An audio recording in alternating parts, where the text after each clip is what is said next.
Hello and welcome to another edition of Between the Rows, the podcast of Glacier FarmMedia.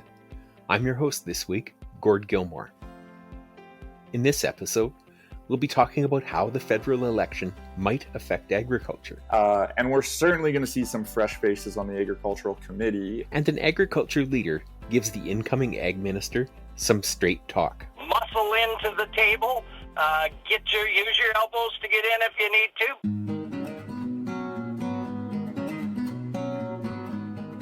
And don't forget, you can now find us on YouTube. Just search Between the Rows Podcast. Again, make sure to search Between the Rows Podcast. You'll find the latest episodes plus our archive. And we're planning to use this YouTube space to post resources on our stories, and even photos and videos. We're also hoping it's going to be another chance for you to contact us, so you can let us know what you think about BTR, or tell us about a story we should be taking a look at. So again, head over to YouTube and search up Between the Rows Podcast. In the meantime, we'll be back right after this word from our sponsor. Thanks for calling the Crop Guru. Yeah, I'm wondering about increasing yield and return with optimal P&K applications. Reply hazy, try again. Okay, I also need a nutrient removal calculator. Cannot predict now. Hold on. Are you using a magic 8-ball? Signs point to yes? Get less guessing and more data. Expert research, advice, and soil management tools are available for free at Nutrien Economics. That's nutrien-economics.com. We're back. We've all heard the tale of the busy bee. But could you put a bee to work for you? One company thinks so. Bee vectoring technology is taking Canadian research and applying it to the problem of preventing infections in crops. But instead of using a sprayer, they're using bees to very precisely place crop protection products. Bee vectoring technology CEO Ashish Malik joins Between the Rows today from California.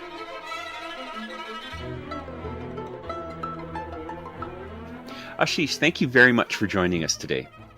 Good morning, Gord. I'm very happy to be here myself. So where did this idea come from? Yeah, it's a good question. So the use of bees as vectors to deliver plant protection products has been studied in academia for actually quite some time, going back even a couple of decades. The idea to build a commercial system that would work with commercial agriculture was something that we pioneered.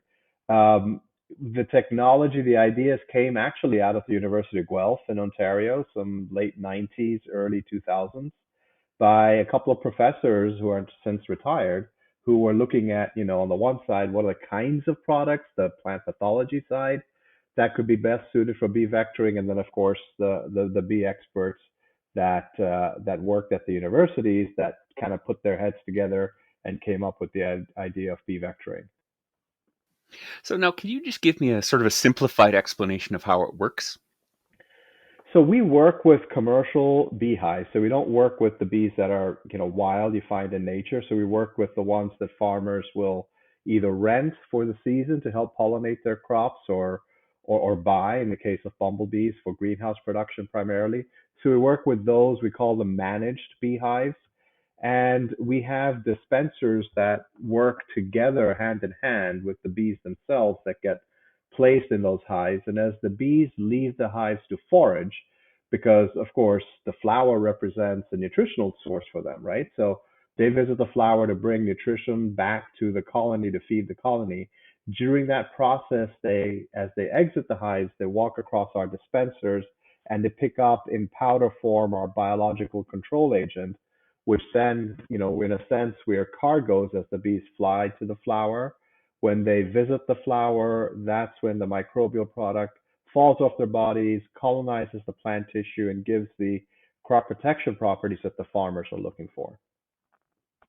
Well, now we know that bees of all types are very busy, hardworking insects, but can you tell us a little bit about just how effective they are at placing crop protection products?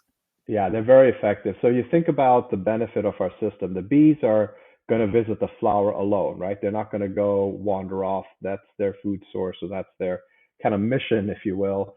And so when you compare bee vectoring to traditional spraying, when you're spraying a crop, you're typically getting only 5% of the active ingredient onto the flower.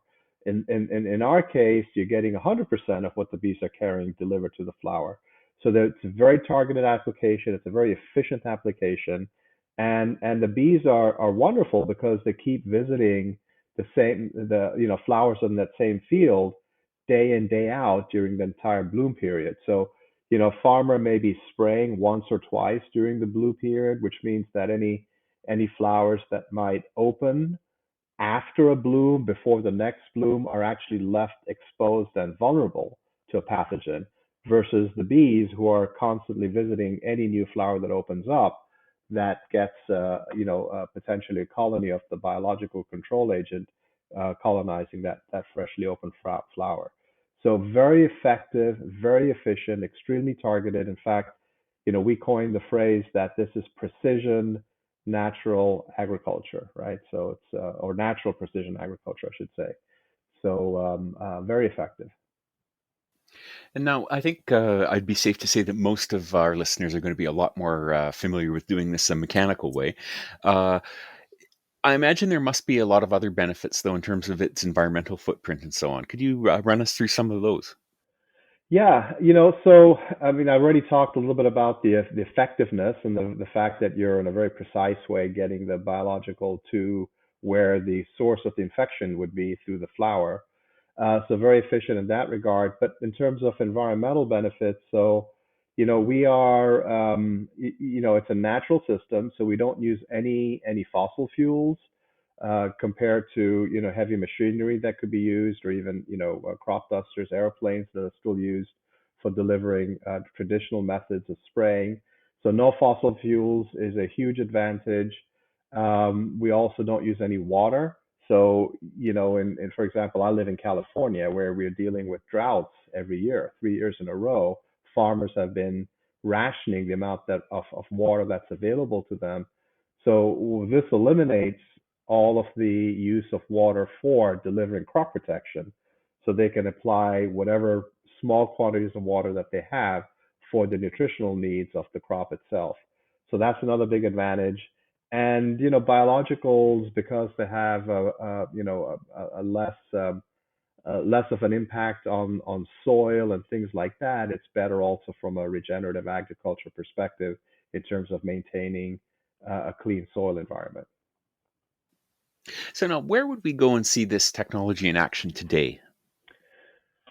So we're selling a product today that is registered as a biological fungicide using these bees in the United States. So right now, the only place that we have that regulatory approval is in the US. So we're selling it quite widely across the US, but we've started the process to expand geographically. Obviously, Canada will be submitting to the Health Canada and the Pest Management Regulatory Agency, the PMRA, over this winter. We're expanding into Mexico. We have expansions plans already started in Europe. And also we're looking at South America. We're looking to go into Peru. So very soon you'll see us expand our geographic footprint. But today it's primarily used on the berry crops in the US. But even in the US, we're looking to expand the number of crops that we could sell the system onto. And that is typically where these kind of new technologies find their foothold, is in those sort of specialty and high value crops. Do you see a time though when we're going to see this technology become more widely adopted? Like, for example, would it be within the realm of the possible to see it in a large scale situation, like say prairie canola production in the next 10 years? I think so, very much so. So we are already, so when you're talking about oil seed crops like canola or sunflowers, there's a disease that affects all these crops called sclerotinia head rot, and there are very limited amount of products that are very effective against that disease. Our clonostachys, our biological, is extremely effective against sclerotinia. And the great thing is that the bees love these oil seed flowers. And in fact, in many cases, honeybees are already being used in commercial oil seed production. So we have done work in sunflowers since we registered in the U.S. Most of our work has been on the sunflower oilseed crop, where we've been able to show extremely good control of sclerotinia. Work done at North Dakota State University. We've also done some work on the West Coast in California and Washington State. So our next stage, once we start the regulatory process in Canada and we get the permits to do large-scale trials in Canada, will be to also look at canola. But then even beyond these oil crops, we've got 1 million acres of almonds, which are planted in California. We're doing work on that crop. And, certainly beyond the berry crops, we have opportunities in vegetables, and stone fruit as well. And those are all crops that are in our targets for the future. Well, thank you very much for taking the time to run us through some of this. It sounds like very exciting technology. My pleasure, Gord. We are an exciting growth stage for the company. We've got a technology that we believe for many, many crops is quite revolutionary, and we look forward to telling you more and telling your audience more as our business develops. Okay, that's great. Thank you. Okay.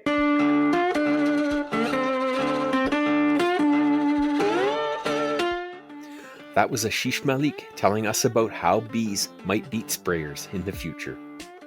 You're listening to Between the Rows, the podcast of Glacier Farm Media. I'm your host this week, Manitoba Cooperator Editor Gord Gilmour. For the last few weeks, it's been unavoidable. We've been in the midst of a federal election. And while, on the surface, it's back to a Liberal minority, our Ottawa correspondent says there will be changes. DC Fraser joins us now to run through some of them.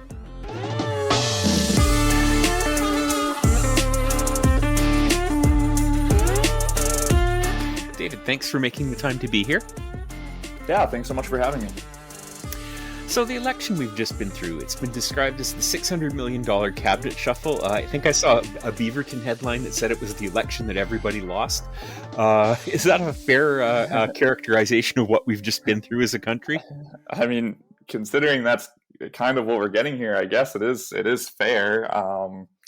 The Liberals lost 2 cabinet ministers to defeat, but even the extent of a cabinet shuffle will likely be fairly muted, I think. Like the big players like Chrystia Freeland, they're going to continue to be prominent, perhaps even in the same positions in cabinet.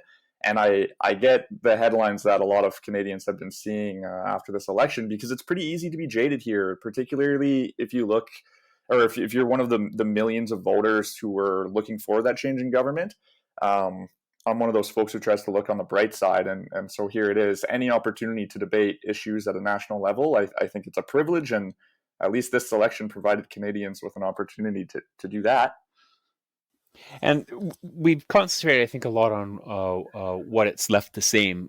Is it going to change anything, though? And I think that's the thing that's of interest to me. Does it change? Does it help or hurt Trudeau, for example, in pushing his agenda? Yeah, really interesting question, and I think one we won't fully know the answer to for a few more months here, but I'll take a stab at it. I think when we look at it, at least from a parliamentary democracy point of view, nothing much is changing here. It's likely now going to be this minority government propped up mostly by the NDP. That will be the case until our next election that was actually scheduled will take place.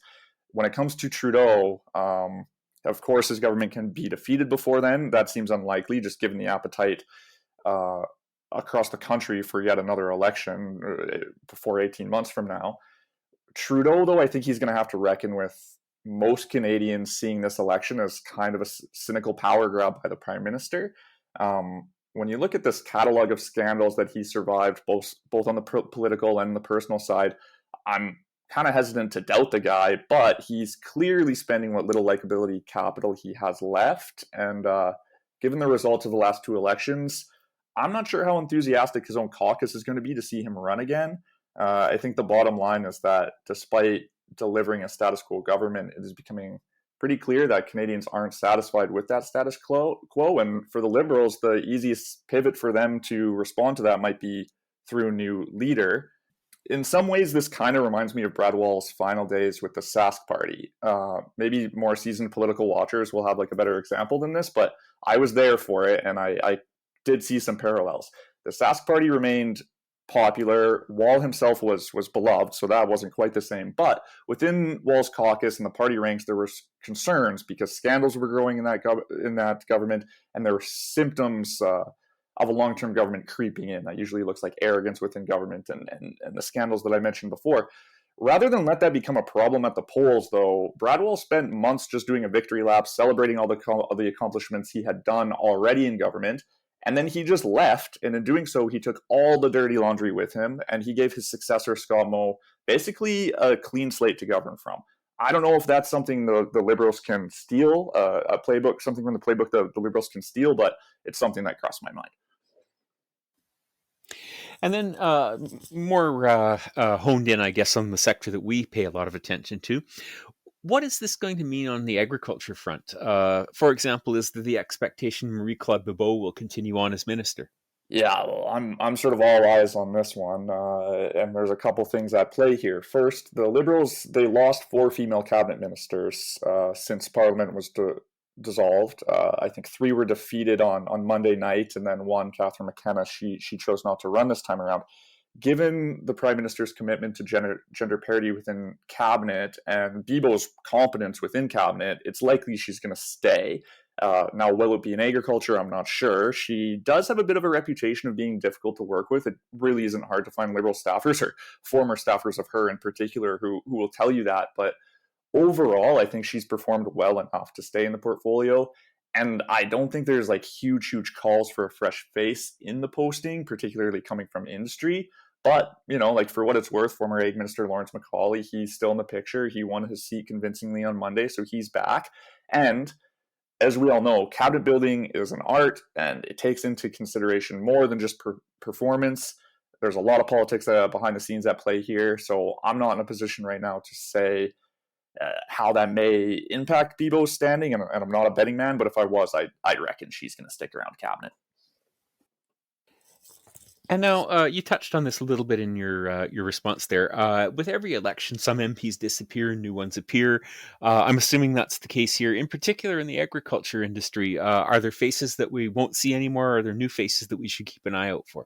Yeah, so the one that's probably most recognizable for people is Wayne Easter. His time in Ottawa is officially over. The longtime MP from PEI, he retired. His seat was, for what it's worth, retained by the Liberals.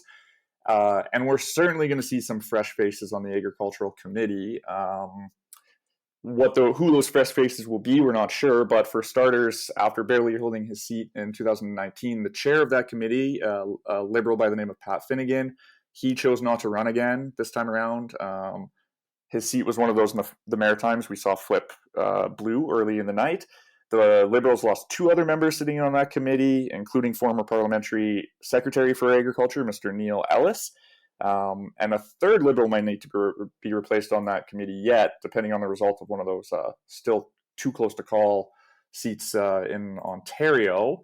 The Bloc's main agriculture guy, Yves Perron, he was also running the party's campaign. He's going to stay on.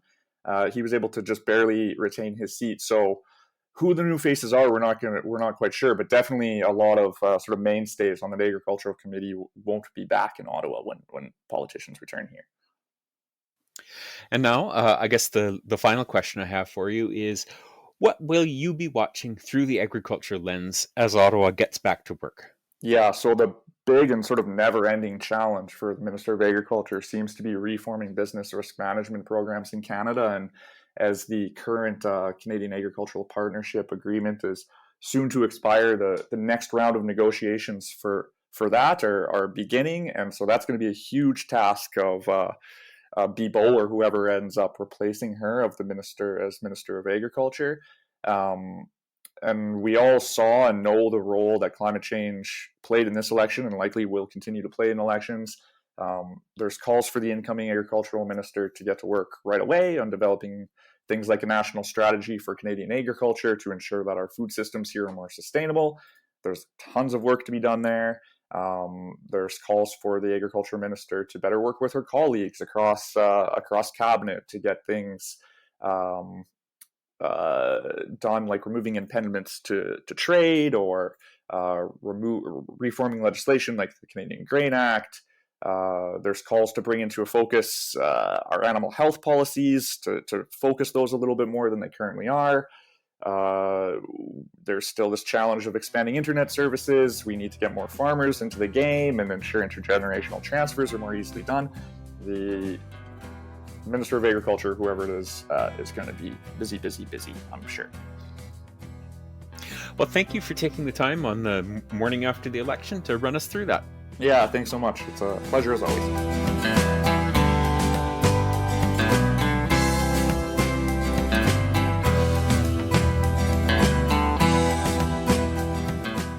That was Glacier FarmMedia Ottawa correspondent DC Fraser, telling us a bit about how the political landscape has shifted for the agriculture sector following the federal election. You're listening to Between the Rows, the podcast of Glacier FarmMedia. I'm your host this week, Gord Gilmour. Even with the Liberals returning to power in Ottawa, there will be a new mandate for all federal ministers, and maybe a few fresh faces at the cabinet table. The Canadian Agri-Food Policy Institute recently issued a special report that it styled as a briefing binder for whomever the new Ag Minister may be. One of the authors was Kim McConnell, a CAPI board member. He's also founder and former CEO of agriculture marketing and communication firm AdFarm. In his contribution, he made a passionate plea for the agriculture portfolio to be seen as a front bench ministry. He joins us now by phone from Calgary. Kim, thank you for joining us today. Well, it's good to be with you, Gord. So you make the case in that column that agriculture is a front bench position in government. Can you tell us why you feel that's so? Well, the agriculture and food industry, and I think it's important that we call it the agri-food industry, is an industry that's really integral to the success of many ministries. From we touch environment, health, economic development, trade, global affairs, treasury. We touch all of those. We can be a contributor, a positive contributor to every one of those other ministries. So we need to be at the table. We need to be at the table and muscle in if we have to, but be invited in as well, because we can contribute. We are one of few industries that can deliver jobs, that can deliver investment and economic development, and we're probably one of few that can play a leading role in climate change and carbon capture. So we deserve to be at the table, and other departments should be seeking us out so that we can provide our input so that our industry can be the true contributor it really can be. Now, the document that you guys produced at CAPI was a sort of an informal briefing book for the minister. How can the new minister, and it may be the old minister, we don't know that yet, but how could the new agriculture minister and the new government that was just elected ensure that it's seen as such? Well, I think it just needs to be elevated. You look at the past campaign, for example, there was very little talk about agriculture and food. Yet, as I just mentioned here, we touch so many other ministries. We touch the benefits of Canada. So this ministry needs to be elevated in its importance and elevated in its contribution.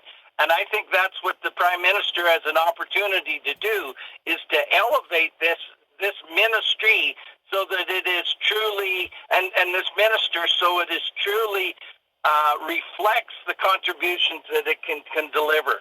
And now, is there a role for the larger industry to play in having that happen? What can we do to support those efforts? Well, most certainly, we are stronger when we work as industry and as government and as associations and we're much stronger when we do that together. And I think the industry is ready to do this. I think the industry welcomes the opportunity to play a more active role and a more participatory role than we maybe have in the past. the food is important. The contributions that we can deliver are important, and we have an opportunity to do that. And I think our industry players are primed for it. They're ready for it. They could be a true leader like we know they are, Gord. Any last words of advice for the incoming minister? Well, I would think yes. My words are you have an important portfolio. The industry is behind you. Muscle into the table. Use your elbows to get in if you need to, but you have an important role here to be able to champion. You're in many ways, Minister, the CEO of our industry, and we're behind you to advance our industry and to advance our country. And please reach out to us if we can be of value, be in the industry and the associations that are supporting it, and tell us how we can do a better job. And we look forward to doing the same with you. Well, thank you for your time, Kim. You're very welcome. Thank you for the opportunity.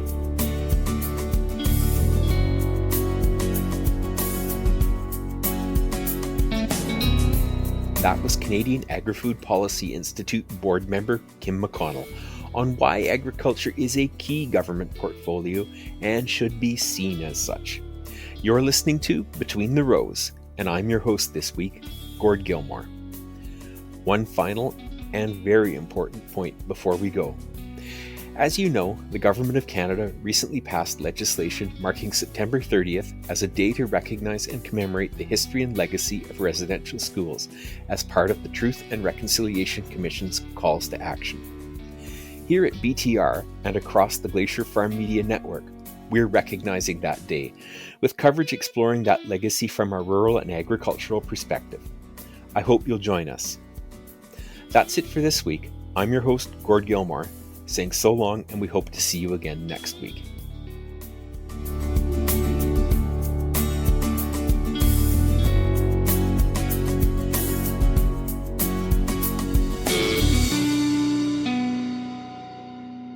Thanks for calling the Crop Guru. Yeah, I'm wondering about increasing yield and return with optimal P&K applications.